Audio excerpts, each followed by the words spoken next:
Hello, everybody, and welcome. I am so excited to talk with Star today about how to support your neurodivergent LGBTQ kiddo. And we met at the Milestones Autism Conference, and I attended their session and I learned a ton. And when this moment came for me to find somebody to talk with, I knew exactly who to go to. So welcome, Star. Thanks for being here and spending time with me. We may have people popping in, so just be mindful of that. So if we have a moment, that's me monkeying with people coming in. So Stellar is the founder. Star is the founder of Stellar Diversity Training, and I'm just gonna let you take it away. What's your story? How'd you land here? And then we're gonna get to we have this really good. I feel like we have really good things to talk about. So go for it. Thank you. Well, I was a special ed teacher for many years. I taught overall for 15 years and then pivoted to doing instructional design and diversity training. I specifically taught a lot of kids on the spectrum when I taught special ed. And so that's always been a special interest of mine. I'm non-binary and pansexual, and I have a 14-year-old. As well as a couple of other teenagers in my life who I get to enjoy and learn a lot from. Yeah. Yes. And yeah, I founded Stellar Diversity Training after I experienced some discrimination in the workplace and was trying to figure out how a company could share its values at a national level with people at a local level. So it was a difficult experience, but it was eye-opening, and it kind of pivoted me into doing diversity training. Excellent. Thank you. Okay. Hey, friend who's here. I'm actually going to have you turn your camera off, just for so you're not, everywhere. And I'm going to spotlight us. And thank you for being here. We'll be able to make you disappear, Julie. So thanks for being here. And thank you, Star. Sorry, I got a little bit distracted. So that's a long time in special needs and special ed. And I'm sorry that you experienced that discrimination, but yay, right? Here you are. Right. Sometimes these things we learn from, we can always learn from it. No matter what happens, you can always learn something. Absolutely. And so, yeah, the company I had worked for had very inclusive policies on a national level, but the local level was not at all inclusive. And so, yeah, it just got me thinking. And I love to teach. So I've just pivoted to teaching adults now. Yay. I feel yeah. I love working with adults too. They're it's such a different way of learning. And then the funny thing for me is like kids would learn better if we taught kids the way we teach adults, right? Ideally Yes. for teaching for adults is definitely I think ideal for kids. Okay, here we go. I would love it if you would we just want to start with some definitions because I think this is one of the places where people get really confused. So you said you're non-binary and pansexual. That's correct. Okay, so what I would love, and I think would be the most helpful, is like, what are the top 5 or so terms that parents are going to encounter? Like, what's coming up for kids and teenagers? I know there's, and there is a big old list which I will share with everybody. But like, what are you hearing, seeing? What do you think are the best, like the top 5-ish things to talk about? I would say understanding the difference between gender identity and sexual orientation. Gender identity is what's in our brains. It's who we know ourselves to be. Has nothing to do with chromosomes or genitalia or hormones. It's just who we know ourselves to be. Sexual orientation is all about attraction. And, we define sexual orientation using our own gender identity. So I'm pansexual. I'm attracted to people regardless of their gender. It's just never mattered to me. Some people use the term bisexual, which means 2 or more specific genders that they're attracted to, but not really everyone. That's the difference between non-binary or between pansexual and bisexual. I would say learning about non-binary is a really good place to start because I find that's something that is new for a lot of people. It really just means you don't fall into the man or the woman category. Some of us feel like we have a little bit of both in us. Some Hmm. of us feel like we're an entirely third, gender or some combination thereof. There are a lot of specific terms for types of non-binary, demi-girl, demi-boy. But if you can, I think just learning about the term non-binary itself, because I think people have an easier time understanding, okay, a transgender woman or transgender man, it gets a little trickier for people who don't fall into either the man or the woman category. Yeah, that's great. I like the idea of non-binary being a third, sort of a third gender, right? Which yeah, like you said, it's more expansive than Yes. just not being one or the other. Okay, so what else? Any other, so transgender, just explain that real quick because people get confused about that too, for sure. Yeah, absolutely. Transgender means whatever was written on your original birth certificate is not what your gender is. So my original birth certificate says female, and I'm non-binary, so I'm transgender. My fiance's original birth certificate says male, but she's a woman. She's Mhm. also transgender. Not everyone in the non-binary community identifies as transgender, but basically trans just means a cross. So it just means a mismatch between original birth certificate and gender.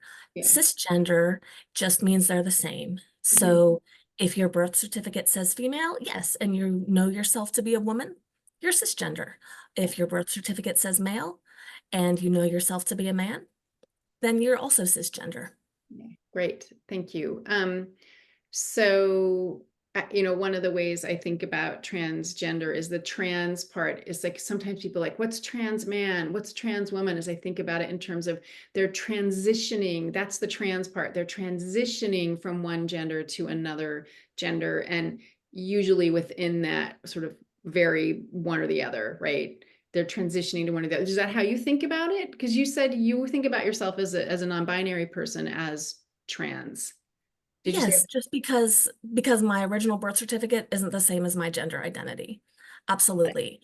Um, a lot, yeah, the word trans is used a lot for transitioning. Mhm. So transgender people may choose to transition socially, so changing their name, using different pronouns, maybe changing gender expression like clothing, makeup, hairstyle. There's also medical transitioning, Right. which not all transgender people do, but that's more along the lines of taking hormones, sometimes surgery. But yeah, a transgender man is a man whose birth certificate does not say male. Yeah. Transgender woman is a woman whose birth certificate does not say female. Great, great, thank you. And I know lots of kids are exploring this part of themselves, and I think this is one place where parents are like, ah, Right. right, and trying to sort out like what does this mean for my child? A lot of is this real, right? I know you've encountered this up one side and down the other. So I do want to talk about that in just a minute, but will you talk about pronouns just for us? Absolutely. This is also really confusing for people. But shall we talk about they, them, and grammar? Right. Well, so yeah, pronoun is just a word we use instead of a noun. I won't go schoolhouse rock on you, but I, she, he, me, those are all just pronouns. My mom is a cisgender woman, so I don't just say mom, mom, mom, mom, right? I say she likes to knit. Her favorite food is pasta, right? Mhm. All of those are just pronouns. We all use them. Okay. Many non-binary people use they, them pronouns because they don't feel like she or he feels right. Mhm. Yeah, some people argue that it's not grammatically correct. I say the language evolves, right? Shakespeare never said iPhone, but I still talk about my phone. So, Right, right. and so We I say think they all the time. Like, hey, we I just do. saw my cousin. Oh, how are they? Right. If you It's find really common. some keys at a, you find someone's keys and you don't know whose they are, like, hey, did anyone lose their Yeah, keys? So yeah, we're already using it. I think we just don't realize it. yeah, And it takes practice. It yeah, takes for practice for sure, everyone, for but sure. Yeah, for sure. it's becoming more and more common for sure. Yeah, for sure. I just actually was talking with somebody about this, and I explained the they thing, and she's like, I don't get it. And I'm like, we say it all the time. And she was like, oh, we do. You'll hear teachers say it. They don't want to say everyone get his or her books, right? Everyone get their books and line Right, up, right? right, Everyone, right, you know. right. So yeah, we're already using it. Yeah, for sure, for sure. Okay. Anything else in the sort of 101 definitions? I really think understanding the difference between gender identity and sexual orientation really is the biggest thing, because then you can go into many more specific terms that are underneath each of them. And again, I have a great, I'll send you the link, email, I mean, website that has more than you can possibly imagine, which is really good because it's a great place to like search for things that your kid says, right? And you need clarification on. So, okay, so thank you. Alrighty. So let's see. So by the way, Julie, if you have questions, feel free to pop them in the chat and we'll take care of them. And thank you for being here. And everybody who's listening, please feel free to email me if you have questions. Okay, so I think one of the things that I thought would be really helpful is like, you know, neurodivergent people are more expansive in terms of their gender and sexuality. Can you talk about that a little bit? You know, I feel like this kind of proves that it's okay. You know what I mean? Like, hey, look, that's one of the things I've really come to appreciate about neurodivergent people is that oftentimes they're just way more, just more open and just have that different worldview. So I'd love it if you would talk about that a little bit, because it's really important for parents of neurodivergent kids to understand that. Anyway, you give the numbers. You know the numbers. Let's hear So it. statistically, autistic people specifically are 2 to 3 times more likely to be part of the general queer community. So that includes, you know, gay, lesbian, transgender. If you look specifically at the transgender community, we're 6 times more likely to be autistic than the cisgender community, to the point that there are even words like neuroqueer that people use to describe how their gender identity is so closely tied to their experience of neurodivergence. Yeah, it's really interesting. Do you have any theories about why that is? Many people in the community think that it's because those of us who are neurodivergent are less affected by social norms. You know, we might not pick up on them, or we just don't care as much. We're more likely to ask why than just to accept rules. And Mm-hmm. so why do my genitals determine my gender if that doesn't feel right to me? Why do I have to fall into a man or woman category if that's not what feels right in my heart? Right. So that's the general consensus That's within the community. that's kind of what my take on it is too. I just wanted to hear from you, the expert. And then also like, what does it matter who I'm attracted to? Right? Right. Right? What does it matter? I like them. I like them romantically, sexually, whatever. Like what does it matter? I personally believe y'all are leading edge. Like you are where we should all be. Like our cultures should be in this same space of really, who are you? Your identity is your own personal business. You know who you are, and then who you want to be in romantic sexual relationship with. It shouldn't matter, right? It Right. should be so expansive. So, Right. so yeah, thank you for that. Okay, so that being said, what, you know, we talked about like having a conversation about what to do if you suspect your child is LGBTQ or they come out to you. So, and we'll do those in 2 questions. So you want to start with suspicion? Absolutely. I wouldn't confront them because it's such a personal thing. I would just use any chance you have to kind of bring it up. So perhaps I'm voting for so and so because of their stance on this issue. Or you know, I read in the news, did you hear that da da da da? Just to normalize talking about gender and sexuality and to make it absolutely clear where you stand on it, that this is not something that you're going to be angry about.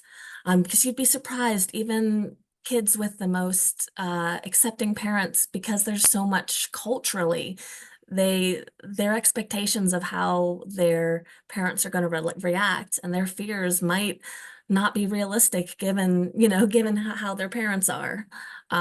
So I think I would just bring it up, you know, as naturally as Yeah. possible, just so there's lots of segues for your kid and so that you're communicating that You see this as just a normal human variation. And saying that explicitly to the kiddo, like, we love you no matter who you are, in this area. Do you recommend just being? I think yes and no. We love you no matter what kind of says, even if there's something wrong with you, Yes. right? Some kids will read that subtext even when we absolutely don't mean that. Yeah. I Yeah. would say more just, isn't diversity beautiful? We're all different skin colors and heights and sexual orientations and gender identities. I would just more talk about normalizing it and celebrating it rather than, oh, we'd still love you even though you're, Yeah, that's great. different. Thank you. Thank you. And of course, I just had another thought that just went adios. Oh, I know. And then, if it with just specifically with the neurodivergent kiddo, just maybe like casually mentioning those lovely stats, right? Absolutely. Right, Yeah. to normalize that this is even within your community or what, or who you are is typical for this to happen. um and I really like that change of language is really good, right, in spite of who you are. Right. Right. That's not good. And yeah, because so many kids feel alone, right? They pick up on all the social stigma, and so they might not be sharing this even with their closest friends.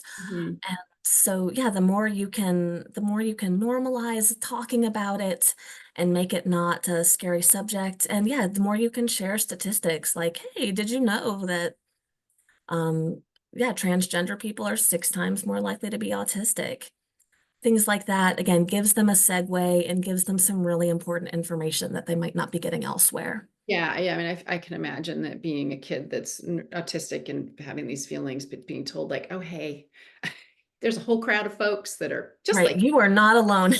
yeah, of course. It would take me a while to name everyone I know who falls into both of those Right, categories. right, It's right. like, Yeah, I that's our can crew. imagine. I can imagine. And then, so if, so we're gonna, so talk about if a kid comes out, how to handle that. And then I have questions about the parent managing themselves in light of these two Right. scenarios. My number one response would be, thank you for trusting me enough to share this with me. I love you and I want to celebrate every part of who you are. Oh, it's beautiful. It's really beautiful. Thank you. And then what about asking questions like, so a kid might come out and say they are non-binary, they've changed their pronouns and their name, and they're a little like "Ark" about it. Right.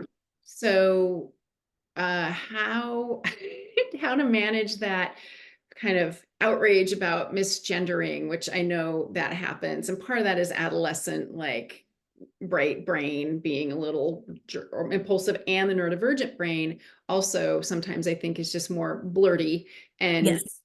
mad, right? And so how do you like, I guess this kind of leads into the thing, like, how do you manage it if you're a parent and you're like, what is happening here? I don't quite believe you, right? I think that Right. happens a lot. Is this a phase?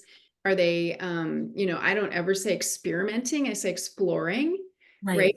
Right? Is this science? It would be scientific experiment of like, what does this mean? And so I just think about this in terms of a natural part of development and Yes. exploring, like, what does this mean to me? So I guess I just asked you like 16 things. So That's all right. yeah, so maybe reverse order, like the exploring, how do you manage that when you're like, I don't quite believe you? I Because think we're gonna just be we're gonna open. keep our poop in the group in a group, Right. right? It's it's an art, not a science. And I think just celebrating the journey and, acknowledging, yeah, that they might feel somewhat differently later on. I know non-binary people who are more masculine leaning, who originally thought they were just a butch lesbian. And then as they were exposed to more ideas and kind of found words that felt like they fit better, they changed. I would just celebrate it like any other part of exploring. You don't have to decide today if you're going to be an artist just because you like to paint. Right. Enjoy painting.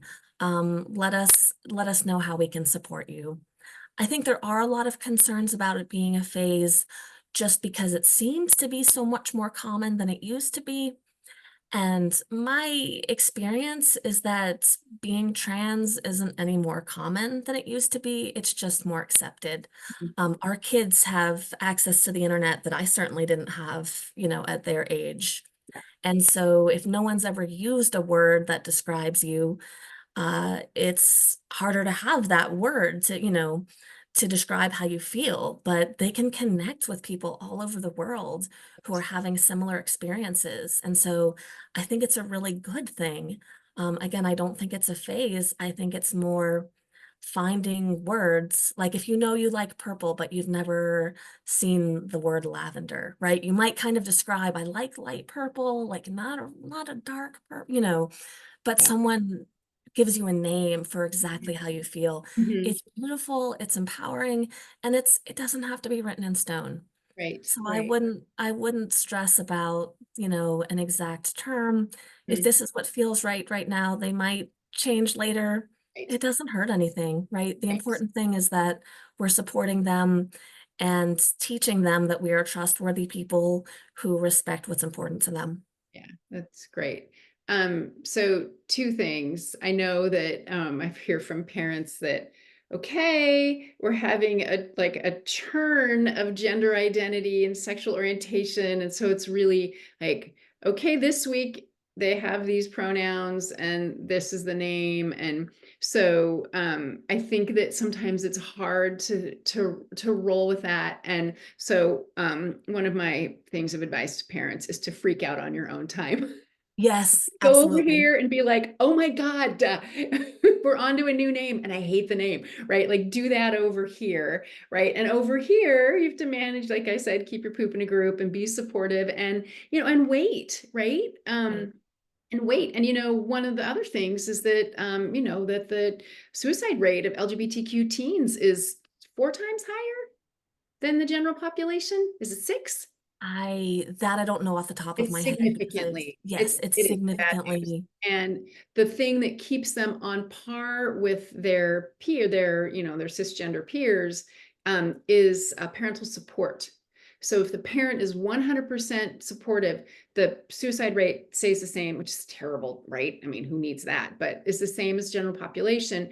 And if that parental support comes down, the suicide rate increases. So even just a little bit, it actually has an impact on their self-esteem. So, I mean, I think this is kind of a learning process for everyone. And with the parent, like nobody wants their kid to do that.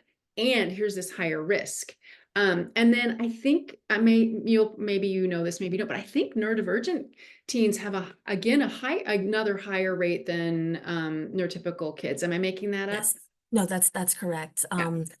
Because often people who, like myself, who are neurodivergent have multiple forms of neurodivergence, and that can include psychiatric illness. I also think, the teenage years and the preteen years are such a time of wanting to fit in. Mm. And so it's hard to feel like you're different if you're the only trans one in your group or you're the only gay one in your group. And yeah, that's, kids worry about never belonging. Kids worry that there's something wrong with them. The Trevor Project specifically looks at trans youth, and Yeah. they've found that even having one person in a trans kid's life who uses their chosen name and pronouns drastically reduces the suicide risk. Yeah. And Good. so I would say it's hard to watch your kid grow, and we kind of want, it's understandable to want final answers. I would just be curious, like, oh, why does this name feel like it fits better to you?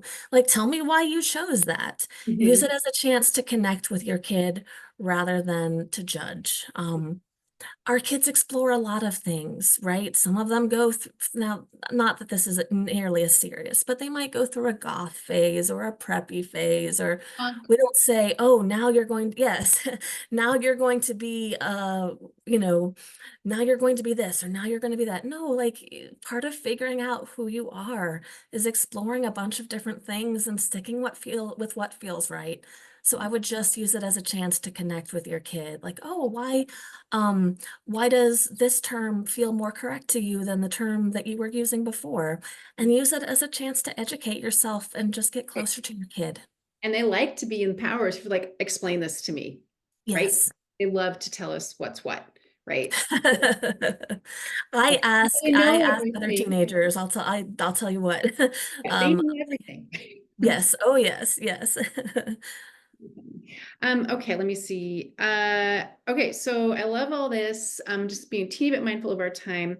So my last question for you is, what do you do with friends and family who are completely not on board? Like, don't get it, think it's evil, can't sort it, or like we have friends whose kid is non-binary and his grandparents, they just don't even talk about it. They use the original name, although I think he hasn't changed his name, and I don't know his pronouns at this point, but they and so there's this space where they just can't go because the grandparents just can't go there. Mm. I know it's rough. It's rough. So what about that? Like managing friends and family who are like, your child is this isn't real, or it's bad, or whatever. I think you need to be your child's biggest defender, right? Um, it's already so much work to be young, right? To be a teenager and deal with everything. I think they need us to be the ones to explain to family members and to set firm boundaries. No, this is the person's name. We don't use the dead name anymore.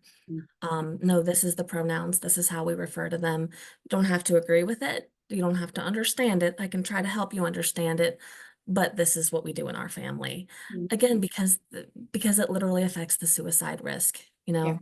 yeah, So I absolutely. think, yeah, there's going to be a lot of people who don't get it or have a lot of opinions. And you can try to have dialogue and share information, but at the end of the day, you're the parent who's there to be your kid's greatest support and greatest protector. And that relationship you're establishing with them as someone who respects who they are and someone who supports and defends them is going to only have positive effects for your lifetime relationship with your young adult. Yeah, absolutely, absolutely. So do you have a comparator? So like what I was thinking is like to say to them, like, do you know anyone who's ever changed their name? Right? Like Hmm. I just do you know anyone in your life who's changed their name? Like I have a friend who changed their name from, I'm just going to say Mary to Jane. And it took me a hot minute to use the new Right. name. But I didn't, and I was like, she explained why, and was like, okay, like I see why you did this, and then yeah, it took me a minute to, but I didn't say what's wrong with you, right? So I'm just Oh, of wondering if course not. there's like a comparator like that, like from like when people make changes in their lives that are not related to something so hot button or whatever. Right. So if someone gets married and takes a new last name, it's a time of joy for them. We don't say, well, I've always known you as Stevens. I'll always think of you as Stevens. We say, oh no, Mrs. So and so, congratulations. Yeah. Um, Discerning a name that feels right and a gender identity that feels like it describes you and helps you communicate a huge part of yourself can be really joyful. So I would treat it, with your kid the same way as if they had just Yeah. sharing some other Yeah. joyful moment in their life. Yeah. Again, on your own or with a spouse, therapist, completely appropriate to deal with any grief or any other feelings that come up. But Yeah. with your kid, I would celebrate the joy of like just, Yeah. yeah, this finding of themselves. Yeah, for sure. I love that. I love that. Well, I think that all my things. All So right. let's do this. So before we wrap up and see if Julie has any questions, can you just tell us how to get in touch with you, what kinds of things you do? And this will all be in the recording, where the recording lives, and then the email that goes out to everybody. So yeah, Absolutely. what do you got? You can reach me at stellardiversitytraining.com. I have a website, Stellar Diversity Training. I also have a lot of educational videos on YouTube, specifically about how to use they, them pronouns, different trans people sharing their experience with gender dysphoria, with feeling like the gender they're told they are isn't right. So anyone's welcome Those to are contact me. really I'm interesting. Yeah, I'm happy to meet with parents over Zoom in small groups or even just as an individual or a couple, just to try to support as a mom and as someone who is neurodivergent and queer. Great, thank you so much. Okay, our one guest, any questions, any thoughts? You feel free to unmute and or put questions or thoughts in the chat, and we can go from there. And then also, when we're done, when I stop recording, we can just hang out and chat a little bit more. So Absolutely. off, Oh, off, sure. Thanks. Nancy. Yeah, go ahead. Thanks for the info. I have a neurospicy teen who came out in the fall. And basically, is born male and said doesn't really identify that way, feels, more female, but doesn't want to outwardly express in that way. So probably kind of just sort of running a whole sort of spectrum here, right? And decided to change his name at school, only at school. Okay. So this is Okay. interesting. So using they, them pronouns and a different name at school. Okay. And and go, fine going by his name and using he, him pronouns at home and in our neighborhood and all of that. So we're kind of jumping back and forth here, which is really hard for my brain. Yes. Because my child gets upset if we're at school and I slip and call him by his name. And, I've kind of, my husband, I have felt like, well, should we just almost like, if you want to go by this other identity, let's just transition. Let's just make that happen. Because what's happening is my child wants to keep his lives kind of separate. Mm. And this is an interesting twist on it, which I'm, trying to figure out, because he doesn't want to have friends from school over because he doesn't want to have the neighbors or any of us in the family calling him by his name versus the name he's using at school. And so he's really trying to keep these lives really separate. And I'm watching, I'm finding it hard, not even, being my child. So I can't imagine how tricky this is for my child to navigate. Right. And so any ideas on supporting this particular, mostly what we're doing is just like, okay, what you want, we're just Yes. doing our best here to kind of keep up and, focusing a lot just on our child feeling very connected to us, very supported, very loved, and trying to just really sit back and let him kind of take the reins on all this, right? But of course, as a mother, I'm worrying that this is just really complicating his life in an incredible way and limiting him socially and creating a lot of stress. And I definitely know other teenagers who do the same thing. I know teens who are out to one parent, but not the other. If parents are in different households, or yeah, might not be out to extended family members. I think you're doing exactly the right thing by just supporting. I think your child over time will hopefully feel safe being out in more situations, but letting your kid take the rein, it is hard. I'm certain, yeah, when I'm with kids who I know are using their birth name with grandparents, and it's not a name I will even want to say because I know that it can be painful for them to hear. 100% still need to respect that they're out, so that they're not ready to be out in that Right. circumstances. So I just end up saying things like, all right, where's your sibling, or where's spawn Right. number one, like jokingly things like that, just to avoid saying the name. Yes. Because yeah, I don't want to say a name that's painful, and I don't want to misgender. But no, Mhm. I think what you're doing is exactly the right thing. And I really think over time, your kid will feel safer and more comfortable coming out in new spaces. Because it's understandable to be afraid of rejection, or to fear losing old friends, or even just to feel awkward trying to explain something that maybe your friends at school get, but your friends who've known you forever, you're afraid might not get. So I think you're Well, doing just the right thing. And that's yes, a it is good so hard to switch. Yeah, back and forth. Yes, yes, yes. And my child has expressed like, I don't want to explain to people. That's part of Yes, the like reservation for making us, I don't want to explain to people. And I'm trying to say, you don't have to. Just right, like you were saying, how many people have you known who've changed their names? Like maybe they switched to their middle name. It may not have anything to right. do with their gender, but they just don't like their name and they like something else and identify with that name. And I mean, in years, this time as long as time eternal, like people change their names. And so Mm. it's like, people don't have to know why. You don't owe them an Right. explanation. You can just say, I'm going by this name. This is what I like. So I have an idea. Mhm. For you, just use they, them pronouns. Just Start there. Yeah. switch. They're Yeah. probably not going to notice or multitask with it, like go back and forth. Mm. Um, and then the other thing too is that they could just say, okay, at school, everyone calls me Tony, and it's just my nickname at school to kind of to kind of like what's happening here. Because Pressure I know off. a kid who whose friends at school, it's different, but they all started calling him AJ, and he just took it on.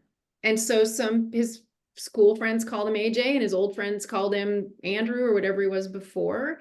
And I don't know that that's sort of protective them, right? Yes. Until they're able to say, I'm fully going this way. And kids are flexible. And if they're like, why are you doing that? And it's like, that's just what happens at school for me. Yeah, Done. totally. Right? Done. And takes a little of the stress away about the being found out. Not fully, right? Like they don't have the older friends don't have to know the full story, but just that, just that more of a flexibility around how do I do this safely, right? And so I don't know, Star, what you think, but I mean, my friends at school called me any number of things. And I like aimless was one of my nicknames. And so not everybody called me that, right? And I was fine with it. I didn't choose it for myself. So just I think maybe that kind of finding a way for him to explain without explaining, right? Right. Throw the friends under the bus, whatever, who cares, right? He'll find his way. Anyway, those are my thoughts. Thank you. Those are my thoughts. Yeah, Um, I definitely think letting your kid take the reins, and I think you've hit the nail on the head in terms of it's about safety and feeling ready and not wanting to explain. I think letting your kid take the lead and decide where they're comfortable being out is exactly the way to go. And it'll get easier with time. yeah, for sure. For sure. And yay you for being such a safe spot, right? Yes, And asking for help with this. It sounds rough. Teenagerdom is rough enough, right? yes, Rough enough. All For right. sure. So yeah, different levels of lots of different levels of neurospicy with my kiddo. So yes. like you were saying, Star. Yeah. The spicy is like, okay. Extra spicy. Yes. Extra. All right. So Star, thank you so much. I really appreciate your time. This has been really helpful for me. I think it's going to be helpful for tons of families with kids who are neurodivergent and LGBTQ. I just think that your expertise is so needed in the world. So I'll make sure everybody gets all the ways to communicate with you. And if there's anything else you think that would be helpful for families with kids like this, it'd be really great to send along as well. So this will all live in my Solution Center for Parents of Neurodivergent Kids, and then everybody who signed up will get it as well, and some other folks too. Fantastic. So thank you very, very much. All right, have a fantastic day. Thanks. Okay.